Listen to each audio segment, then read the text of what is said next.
Se nós colocarmos pessoas boas em um lugar ruim, elas triunfam ou serão corrompidas?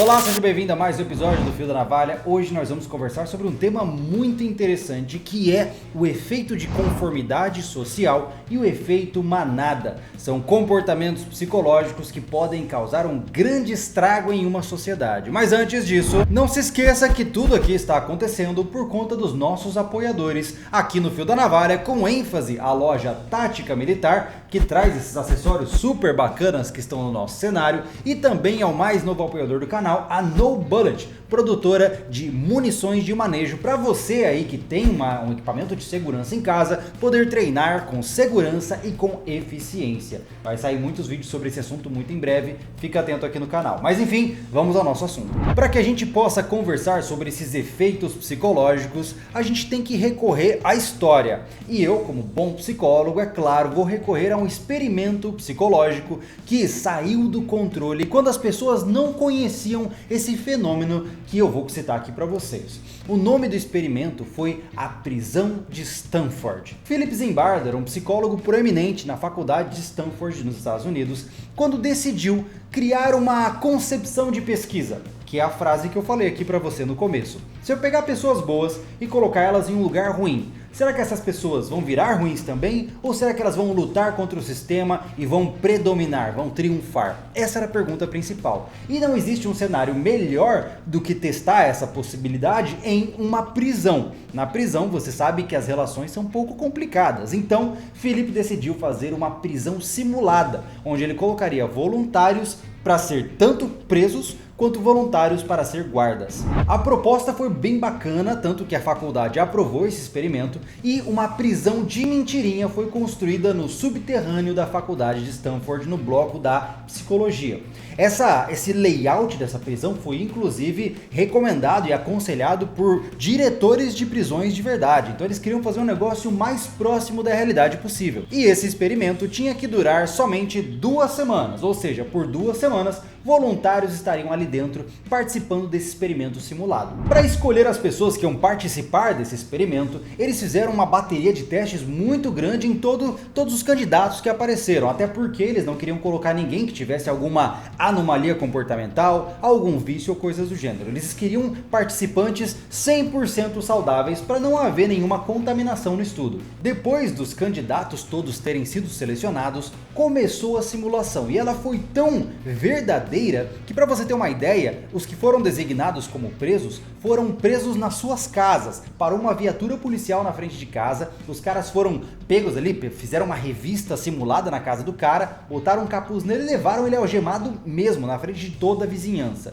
Chegando no local, ele era recepcionado pelo corpo de guardas, também feito por voluntários, e ali ele trocaria sua roupa. Ele não tinha nada de caráter pessoal, tiraram todas as suas roupas, colocaram um traje sem graça e amarraram uma corrente com um cadeado no seu tornozelo, para lembrá-lo que ele estava preso e não tinha como sair. É claro que essa parte do tornozelo é só um simbolismo para que eles lembrem que são os presos da história, mas todo o resto do processo foi baseado em procedimentos regulares quando você de fato vai para uma prisão. Já os guardas começaram o experimento um dia antes, onde eles foram orientados. Eles tinham um apito no qual eles poderiam utilizar para impor autoridade, eles poderiam ter um cacetete na cintura também para poder acusar e colocar um certo de pressão ali naqueles prisioneiros, mas eles não poderiam agredir fisicamente os voluntários que eram prisioneiros. Eles foram indicados a colocar uma certa sensação de medo e opressão, mas não poderiam ir além disso, eles não poderiam bater em ninguém.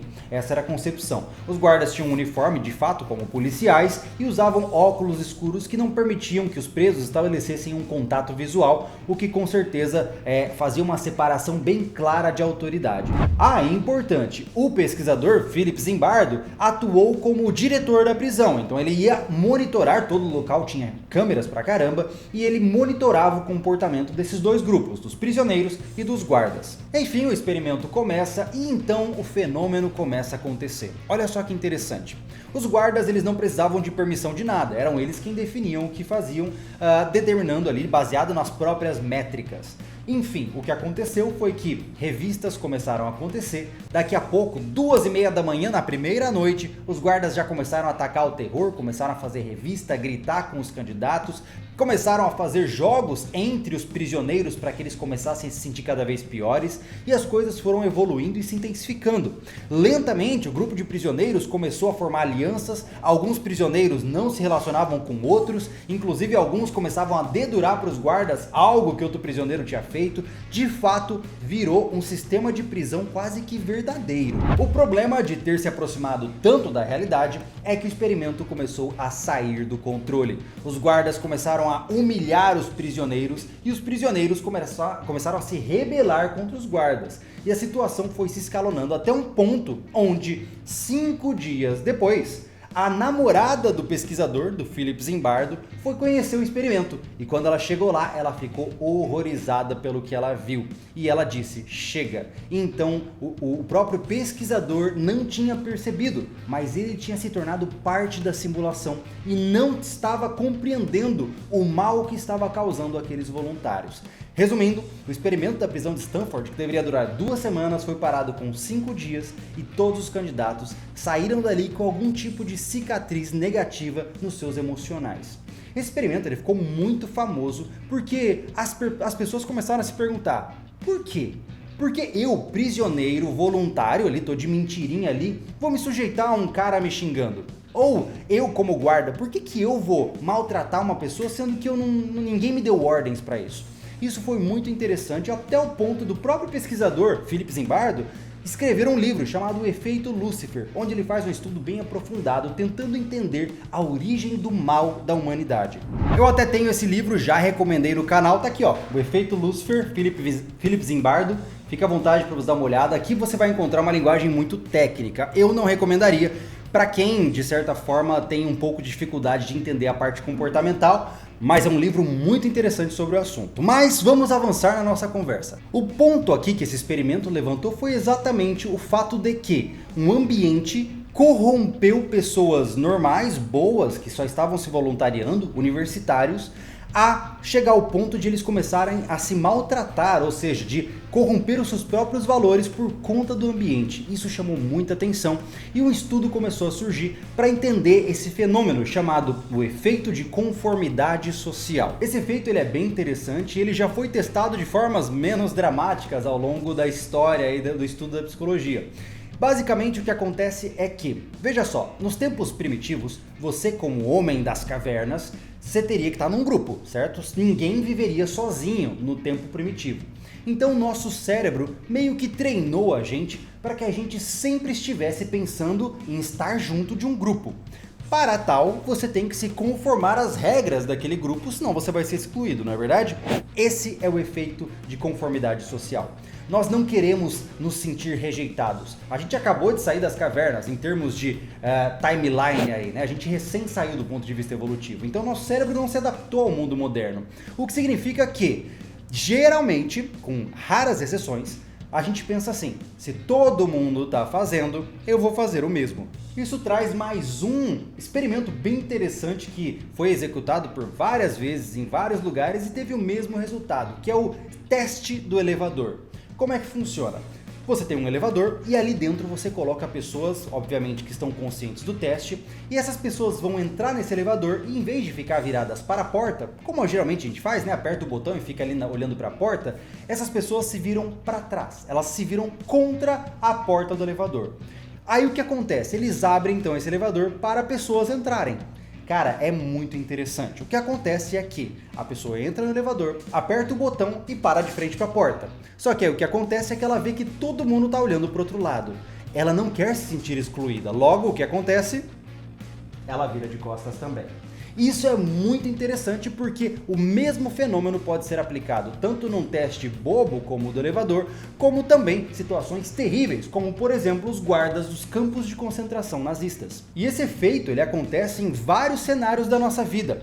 Existem, principalmente na adolescência, eu acho que isso fica mais evidente. Quantos de vocês aí, talvez você que esteja me vendo já tenha passado por isso, tenha feito algo que você não queria fazer, mas o seu grupo inteiro estava fazendo, não é verdade? Vamos colocar o exemplo bobo aqui, né? Por exemplo, você está num grupo de amigos e aí o seu amigo pega um cigarro e começa a fumar e o outro também, e daqui a pouco você tem um grupo de 10 amigos e desses todos amigos, 9 fumam, só você que é o cara que não pega cigarro.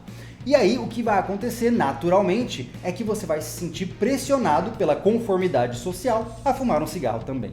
Isso é bem interessante de entender porque muitas pessoas desenvolveram comportamentos que não são provenientes da sua personalidade por conta dessa necessidade de ajuste grupal. Somado a isso, é claro, vem o efeito manada, que eu comentei no começo ali para vocês. O efeito manada nada mais é do que pessoas querendo fazer o que todo mundo está fazendo em uma exponencialização. O que acontece, por exemplo, em casos de violência em protestos. Um cara, tá todo mundo pacífico, aí um cara vai lá e quebra um vidro de carro e sai gritando. Logo em seguida, o cara do lado olha e fala assim, pô, o cara fez, eu vou fazer também. E aí isso começa a se exponencializar como um efeito em uma manada. Sabe quando um boi começa a correr e todos estão correndo junto? Acontece o mesmo conosco. Nós, seres humanos, nos sentimos muito superiores ao reino animal, mas na verdade somos tão animais quanto aqueles que a gente julga serem inferiores. Tá, Júlio, mas e daí? E daí? O que isso vai mudar? Pessoal, olha só, o Brasil hoje, especificamente o nosso país, ele está segmentado de várias formas, nós temos grupos extremizados de várias formas e naturalmente dentro desses grupos existem pessoas boas e pessoas más. O problema é que muitas pessoas que potencialmente são pessoas boas que só querem fazer o bem, se veem compelidas pela conformidade social a agir como aquele grupo age ou a defender valores e bandeiras daquele grupo. Isso pode ser colocado desde, por exemplo, organizações potencialmente criminosas, como, sei lá, o Comando Vermelho, ou situações mais simplistas como aqueles back blocks lá, bad blocks, sei lá o nome daqueles caras, ou vamos trazer mais para o cotidiano para grupos de Telegram, WhatsApp e Facebook, onde você tem uma tonelada de amigos fazendo uma piada e você faz uma piada junto porque todos estão fazendo uma piada. Essa é a concepção. Isso pode ser usado tanto para o bem como para o mal. Recentemente houve uma espécie de viralização de mutirões de limpeza, onde ia uma pessoa naquele local e o objetivo era limpar o lugar o máximo que elas conseguissem e jogar nas redes sociais essa brincadeira. Naturalmente, muitas pessoas começaram a fazer isso e isso virou um efeito manada de conformidade social, onde todo mundo começou a pensar, cara, que legal, tem que fazer isso aí também. Todo mundo está fazendo, eu vou fazer também. Então esse fenômeno não é de todo mal, ele não é só ruim, ele pode ser levado para coisas boas. Mas a mensagem que eu quero deixar aqui para você é: tome cuidado. Algumas vezes você vai acabar fazendo coisas que você não concorda, que você não quer fazer, apenas por não ser rejeitado de um grupo. Isso acontece a nível quase inconsciente. É o seu cérebro reptiliano gritando para você, cara, não seja excluído, senão você vai ser jogado para os leões. Basicamente é isso que acontece. Tanto que, historicamente falando, geralmente, quando algo muito ruim está acontecendo, são pouquíssimas pessoas que se destacam dessa manada e lutam para mudar a situação. Seja você essas pouquíssimas pessoas. Não tenha medo de discordar quando os valores são corrompidos. Cabe a você atuar de fato para mudar as coisas para melhor. Afinal, senão o mundo já está indo, ladeira abaixo, A nossa sociedade já está de certa forma condenada. Então vamos tentar fazer essa condenação diminuir um pouquinho, vamos tentar ser um pouco mais conscientes acerca das nossas ações e evitar esses comportamentos reptilianos que a gente tem, que vem lá do nosso tempo antigo. Enfim, só uma reflexão para você. Novamente, fique atento. Isso acontece sem você perceber. E eu espero ter ajudado a te trazer um novo nível de atenção ao seu próprio comportamento e à sua própria conduta. No mais, eu fico por aqui. Não se esqueça, tá? Os nossos apoiadores, a gente só existe aqui hoje por conta dos nossos apoiadores, vocês, e por conta dos apoiadores que são as marcas e lojas que também estão conosco. Então, olha aqui embaixo na descrição, talvez eles tenham algumas coisas que você precisa ou que você deseje comprar. Beleza? Então, no mais, eu fico por aqui. Eu sou o Júlio Lobo e esteja preparado.